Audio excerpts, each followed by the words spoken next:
বিদায় বেলা আসলে অনেক বেশি কষ্টের। বোনের বাড়িতে গিয়ে ঘরটা গুছিয়ে দিলাম, সাথে আমার ছোট মেয়েটাকে রেখে আসতে অনেক কষ্ট হয়েছে আমার। তবুও এটাই জীবন, ছোট মেয়েকে রেখে বড় মেয়েকে নিয়ে চলে যাচ্ছি শ্বশুর বাড়িতে। মাঝে মাঝে যেন মনে হয় জীবন নামের এই রেলগাড়িটা কোন স্টেশনই খুঁজে পাচ্ছে না। বোনের বাড়িতে গিয়ে আরেক বোনের বাড়িতে দাওয়াত খেয়ে চলে আসলাম। এই মানুষগুলোর সাথে অনেক অনেক পুরনো স্মৃতি ছিল আমার। চলেন আজকের এই ভিডিওতে দেখাবো আমার বোনের বাড়িতে কেন আমি ঘর গুছিয়ে দিলাম, আর মানুষ কিভাবে তেলে মাথায় তেল দেয় সেটাই আজকে বলবো। বোনের বাড়িতে যখন আমার ছোট মাটাকে দেখতে এসেছিলাম তখন আমি অনেক কিছুই নিয়ে এসেছি, সাথে আরো একটা সেট নিয়ে এসেছি। সেটা হলো এই শীতে এই কম্পিউটার সেট, এবং খুবই সুন্দর লাগে যখন বিছানায় আপনি এটা পেরে দিবেন বোন জামাইয়ের বাড়িতে কিংবা আত্মীয় স্বজনকে গিফট করতে। কিন্তু এই কম্পিউটার সেট পারফেক্ট একটা জিনিস। কম্পিউটার সেটে থাকে একটা বিছানার চাদর, দুইটা বালিশের কাভার, একটা কোল বালিশের কাভার, সাথে একটা কম্পিউটার। আর একটা সেট নিয়েছিলাম, সেটা হলো এই মিষ্টি কালারের। এত সুন্দর লাগছিল এটা বিছানায় পারার পর।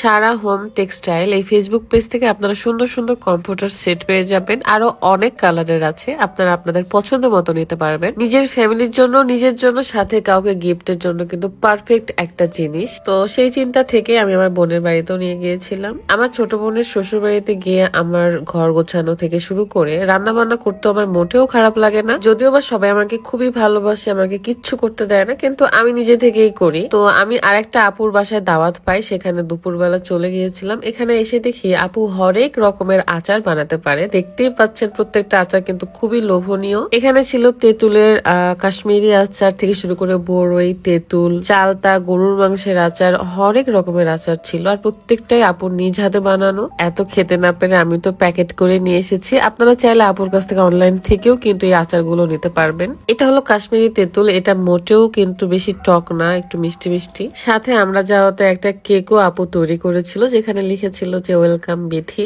আমার ভীষণ ভালো লেগেছে, কেকটা অনেক বেশি মজার ছিল। আর গরুর মাংসের আচারের কথা কি বলবো, খিচুড়ি দিয়ে খেতে কি যে মজা লাগবে।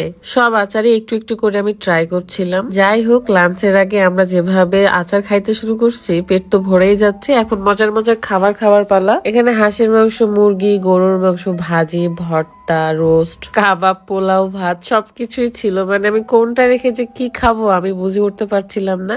এই দেখেন ছোট মাছও আছে, আর ছোট মাছ আমার ভীষণ পছন্দ। পেঁয়াজ দিয়ে ছোট মাছের চচ্চড়ি, অনেক ডেকোরেশন করেছে আপুরা। পেঁয়াজের এই ছোট্ট ডিজাইন আমার ভীষণ ভালো লাগছে। আরো একটা মানুষের সাথে আপনাদের পরিচয় করিয়ে দিই, এটা হলো রুহুল মামা। অনেক ছোটবেলার স্মৃতি জড়িয়ে আছে মামাদের সাথে। মামার বাড়িতে বহু বছর পর আমার দেখা হয়েছিল, আর আমার খুবই ভালো লেগেছে। ছোটবেলার অনেক অনেক স্মৃতি শেয়ার করছিলাম আমরা। সময়ের সাথে সাথে আসলে অনেক কিছুই চেঞ্জ হয়ে গিয়েছে। এদিকে আমার মেয়েটা বসে বসে রোস্ট খাচ্ছিল দেখেন। আলহামদুলিল্লাহ খাওয়া দাওয়া শেষ করে বাড়ি চলে আসি। এখন আমার শ্বশুর বাড়িতে চলে আসার পালা। আমার যেন বাবুকে রেখে আসতে ইচ্ছা করছিল না, আমার এত মন খারাপ হচ্ছিল। কি আর করার, আমি চাইলেও তো এখানে দিনের পর দিন থাকতে পারবো না, বোনকে সেবা করতে পারবো না। যতটুকু সময় এসেছিলাম বোনের সাথে থাকার চেষ্টা করেছি, তার কাছে থাকার চেষ্টা করেছি। সবাইকে বিদায় দিয়ে আমরা একটা অটো নিয়ে চলে যাচ্ছিলাম স্ট্যান্ড পর্যন্ত, তারপরে গাড়ি নিয়ে চলে যাব রাজশাহী। গ্রামের এই আঁকাবাঁকা রাস্তাগুলো এত ভালো লাগে আমার, সাথে বিলের পানি, মানুষের কাজ, চাষ। শীত তো চলে এসেছে, এখন প্রতি বাড়ি বাড়ি শুধু পিঠার উৎসব হবে। অনেক মেয়েরা তো পিঠা খাওয়ার জন্য মায়ের বাড়িতে চলেই যায়, আর এখানে হলাম আমি।